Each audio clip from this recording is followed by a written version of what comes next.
Chitsauko chechipiri chaGenesis. Denga nenyika zvikapera saizvozvo nouzhinji hwazvo. Mwari akapedza basa rake raakaita nomusi wechinomwe, akazorora nomusi wechinomwe pabasa rake rose raakaita.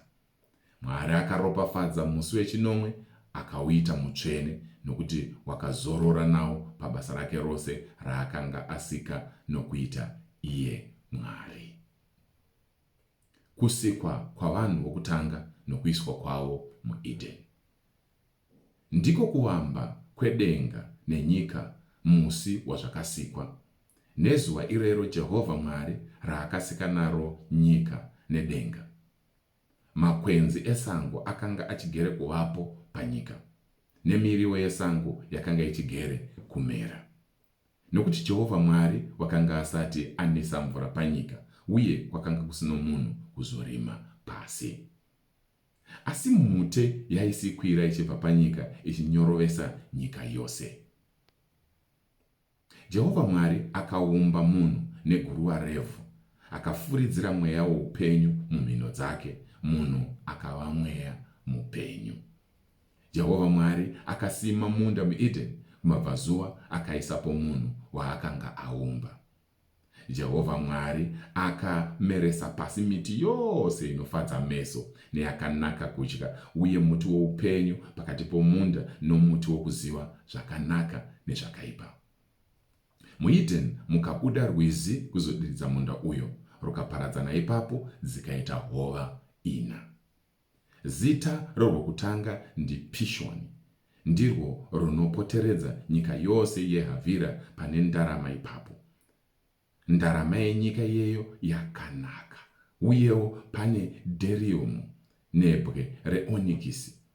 Zita rorwizi rwechipiri ndiGihoni, ndirwo runopoteredza nyika yose yeKushi. Zita rorwizi rwechitatu ndiHidhekeri, ndirwo runoyerera kumabvazuva kweAsiria. Rwizi rwechina ndiEufratesi. Jehovha Mwari akatora munhu akamuisa mumunda weEden kuti aurime nekuuchengeta. Jehovha Mwari akarayira munhu achiti, ungadya hako miti yose yomunda, asi muti wokuziva zvakanaka nezvakaipa usaudya, nokuti nomusi wounoudya uchafa zviro kwazvo. Jehovha Mwari akatizve, hazvina kunaka kuti munhu agare ari oga, ndichamuitira mubatsiri wakamukwanira. Jehovha Mwari akaumba nevhu, mhuka dzose dzesango neshiri dzose dzedenga, akadziisa kumunhu kuti aone kuti uchadzitumidza mazita api. Zvipenyu zvose sezvazvakatumidzwa nomunhu ndiwo akava mazita azvo.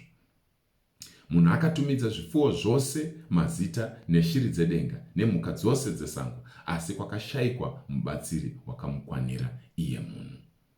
Ipapo Jehovha Mwari wakavatisa munhu hope huru, akavata, akatora rumbabvu rwake rumwe akadzivira nyama panzvimbo yarwo. Norumbabvu urwo Jehovha Mwari rwaakatora pamunhu akaita mukadzi narwo, akamuisa kumunhu. Munhu akati, zvino uyo ifupa ramapfupa angu nenyama yenyama yangu, uchatumidzwa mukadzi nokuti wakabviswa pamurume. Naizvozvo munhu unofanira kusiya baba vake namai vake anamatire mukadzi wake wave nyama imwe. Vose vari vaviri vakanga vasina kusimira, munhu nomukadzi wake, asi havana kunyara. Uku ndiko kupera kwechitsauko chechipiri chaGenesisi. Mwari akukomborere akuitirei zvakanaka.